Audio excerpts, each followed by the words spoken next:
So the anterior rather pituitary gland is a lot different as far as its blood flow. Now keep in mind this gland, the front part of this gland is making its own hormones, but under the direction of the hypothalamus. That's the key here, is that it's making its own. It's not just storing them like the posterior part of the gland. Guys, I got to say, before I even start this conversation, this is what really confuses most people. I would say, or in other words, this is the most confusing thing for people in this unit. So I'm going to go slow, right? If you still have questions about what's going on here, definitely something we should talk about in class, okay? That's really what we're going to be using class time for, I think, in the future, is just to clear up problems, almost kind of like an in-person office hours and when we have labs, okay? So, and I also have stuff for you guys to do, so obviously you have to come to class. So, all right, so what's going on here? Hypothalamus is up here, as you can see. That hypothalamus is going to direct the anterior part of the gland to make hormones. Now, those chemical messages, right? These are not nerve messages. It's not like, it's nerve conduction. The chemical messages from the hypothalamus need to be picked up and put into the blood. That's what this is for. So we call this the primary plexus. All this does is pick up hypothalamus hormones, okay? Those hypothalamus hormones are picked up. That's why you see these little loops here. It increases the surface area. They'll be brought down into the actual gland itself, the body of the gland itself. The directions from the hypothalamus are going to get to those cells in the lower part of the anterior pituitary gland. So all these little purple, they're calling them nuclei here, right?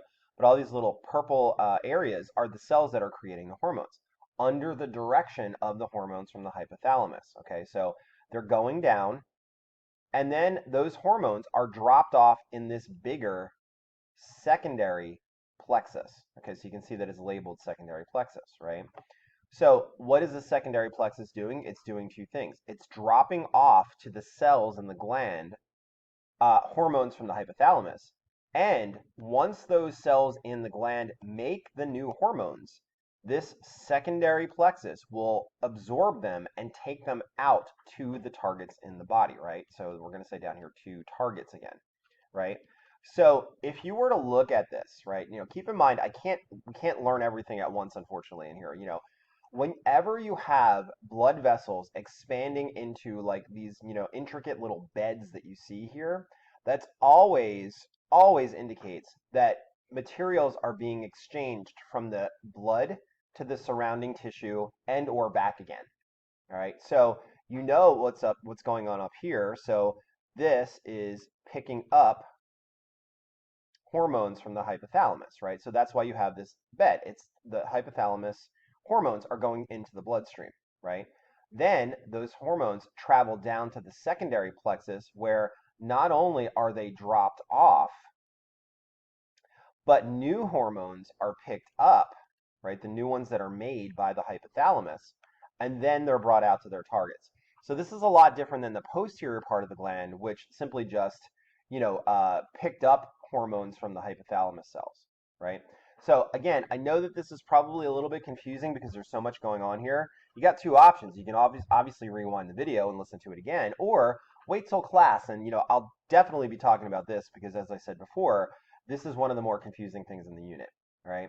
Now, all right, so what have we talked about so far? The theory of hormones and what they are, communication theory. We've talked about how they get into cells, how they're regulated, right? How they are removed from the system, and also how they are produced and delivered to the blood itself, right, from particular glands. Now what we're going to do is go through sort of like the list of hormones that I think is important for you to know for the class, the medically, relevant ones for sure, the most medically relevant ones. There's lots of hormones in the body. And then that should pretty much round out the unit, So we're at, I'm only at 4.5 minutes from this presentation. But we're going to start with something relatively simple, which is a ubiquitous hormone. Everybody has this going through all of their cells all the time. And this is thyroid hormone. Well, you can imagine thyroid hormone is produced by your thyroid gland. Now, your thyroid gland surrounds your trachea. That's your windpipe. So if you want to do this, I mean, if you're just sitting in your house right now, if you feel right in between your collarbones, that's called your jugular notch, right at the top of your breastbone, right in the middle of your chest, right? Now, if you go up about an inch, probably about 2 or 3 inches, you're right at the level of your thyroid gland. So your thyroid gland surrounds your trachea, your windpipe, which is in the front of your chest, right? It produces the hormone thyroxine. You could also just call this simply thyroid hormone, but a lot of people refer to it as thyroxine, okay? Why is this not considered an endocrine gland, or sorry, an exocrine gland, and it is considered an endocrine gland? Well, think about it. Where is this gland? And I think it's not a bad idea for you to think about this. Where is this gland putting its products? Okay, so thyroid glands make thyroid hormone. Well, how's it get out to the rest of the body? It's not putting it into one specific place. It's going into the overall general blood supply, right? So you can already imagine this thing is going to be loaded with capillaries, bringing that thyroid hormone that this gland makes out to the target cells. Okay, so I think that's important for you to understand, and that's going to come into play, as we talk about, the problems that some people can have with their thyroid gland. All right. So let's talk about the structure on the inside, and we'll talk about how those hormones are made. So this is a micrograph of thyroid tissue. And the reason that I know that is because it looks like it's full of all these little bubbles that have, sort of a contracted mass within inside them, right? So you can see up here, if I'm just going to outline this one right here, this is a what we call a follicle inside the thyroid tissue, right? So think about, just look at this, and you might not, if you did your histology unit in anatomy and phys 1, you should have a little bit of an indication of what's going on here. You have a bunch of cells, right? What are these cells doing? Well, cells, one of their main jobs, any cell in the body really, is to make products. So what happened was these cells here, right along the border of this major, this is really, really big one here, were stimulated by the brain to produce thyroid hormone. So what they're going to do, pardon me, is they're going to make thyroid hormone and secrete it into this space. So all of these cells are secreting thyroid hormone into this space. Okay. Now, let me back up a little bit there because they're not actually secreting functional thyroid hormone. They're only secreting what they can make, which is the protein component called thyroglobulin. Okay, so all of these cells were stimulated to make thyroglobulin and store it because it's right next there. It's being stored in what's called the follicle. Okay, so I'm just going to say that this is the follicle. If you took AMP1, you could also refer to this as a lumen, right? It's an empty space. In order to activate the thyroglobulin, right? So that's the thyroglobulin here. You have to add iodine, right? Iodine is an element. It comes from minerals, right? So how does that actually get into the body? Well, your body can't make it. It's got to absorb it from the environment, and obviously you're going to absorb it from the food that you eat. Okay, iodine is the only thing that's going to activate thyroglobulin and make it functional thyroid hormone. Okay, so hopefully that's not confusing. I'll show you the pathway in a second. Okay, so um, if you have enough iodine in your diet, no problem. If you have low amounts of iodine in your diet, you can't activate thyroglobulin into thyroid hormone and make it functional. And we'll talk about that in a second. So, thyroid synthesis. I'm not going to read this to you. I'm just basically just going to talk about this picture next, but if you in the next slide, but if you want to go back to the text and you'd like to read it instead of listen to it, it's all right here in 7 steps. Okay. So, what are we looking at here? This is one cell. Okay, all this pink area here is one cell in the thyroid or next to the thyroid follicle. So it's just this one cell right here, and we've expanded it to see what's going on. Now, keep in mind, it's got all the normal components of any other cell, right? And it makes proteins the same way. It makes proteins through the central dogma of biology. It's got a gene for that protein. When the gene's expressed, the protein is made. It's translated, right? But in this case, the protein doesn't work. It's not functional until it's combined with iodine from that person's diet, okay? So here's your blood. It says capillary, right? So this is your blood supply. This over here is the cell, okay? So what you have going on here is the cellular machinery, the stuff that actually makes proteins. These are little ribosomes on the outside of the ER, okay? They make thyroglobulin. That's what this looks like. Okay, so that's these little, bars in here. Those are thyroglobulin. The second thing so that's A. The second thing that's happening is iodide, monoatomic iodine, is coming in. It's being brought into the cell from the blood, from your diet, right? And that's going to go into the follicle as well, right? So you see all of this is happening in the follicle. The protein's coming in, that's the thyroglobulin. The iodine's coming in, that's coming in from your diet. There's a chemical reaction. We don't need to talk about all that crazy biochemistry, I don't think. I think this is complicated enough.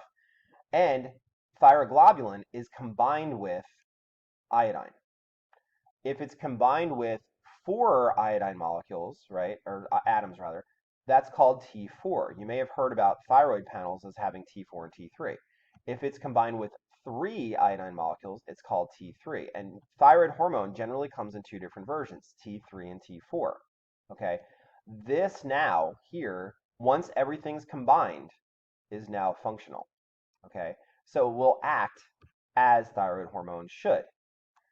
That thyroid hormone is bundled up into a lysosome, right? Or you could say a vesicle, and then it's shoved out of the cell and into the bloodstream. So you can see what happened here. You took two raw materials, right? The protein thyroglobulin and the iodine from the blood.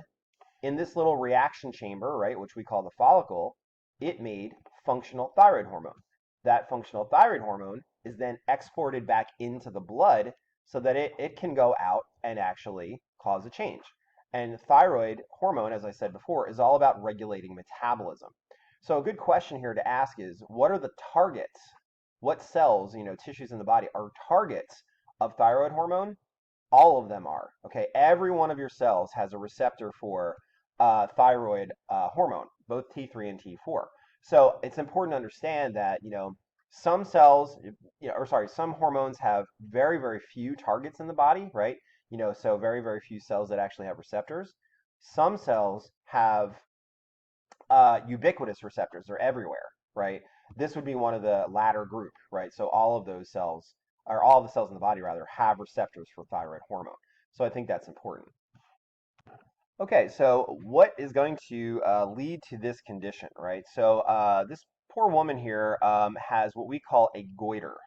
A goiter is a problem with thyroid function because she just does not have the ability to make functional thyroid hormone. It's not anything wrong with her body, it's just that her diet is extremely low or completely devoid of iodine, right? So think what's happening here. Your brain is trying to get you to release thyroid hormone to maintain homeostasis, to keep your metabolism normal. Your thyroid gland is making thyroglobulin. That's the cell component of thyroid hormone. It's making that protein and it's storing it in the follicle. But with no iodine coming in from the diet, it has nowhere to go. So it's just stored there. But then your brain says, or her brain says, release thyroid hormone. And your gland says, okay, well, I'll make more, right? So what's happening is that thyroglobulin is literally filling up her thyroid gland and blowing it up to these proportions, right? So that's what you're seeing here is the thyroid gland buried around her trachea, right? This can lead to major problems, not only social stigma and a hard time breathing and very, very, very low metabolism, but obviously, this can lead to developmental problems too. If your metabolism isn't normal your entire life, because you just haven't grown up in an area where you have iodine in your diet, it can really affect your development, not only physical, but also mental. There are about 350 million people in landlocked countries around the world that are dealing with this, but you never hear about it because it's not an American problem. You'll get to know me that, I kind of stand up on the soapbox for diseases that affect people. Medical inequity in the world is a real problem to me, So I did want to bring this up as sort of like an extreme example of what happens when you undersecrete a hormone. And again, we'll talk more about this in class.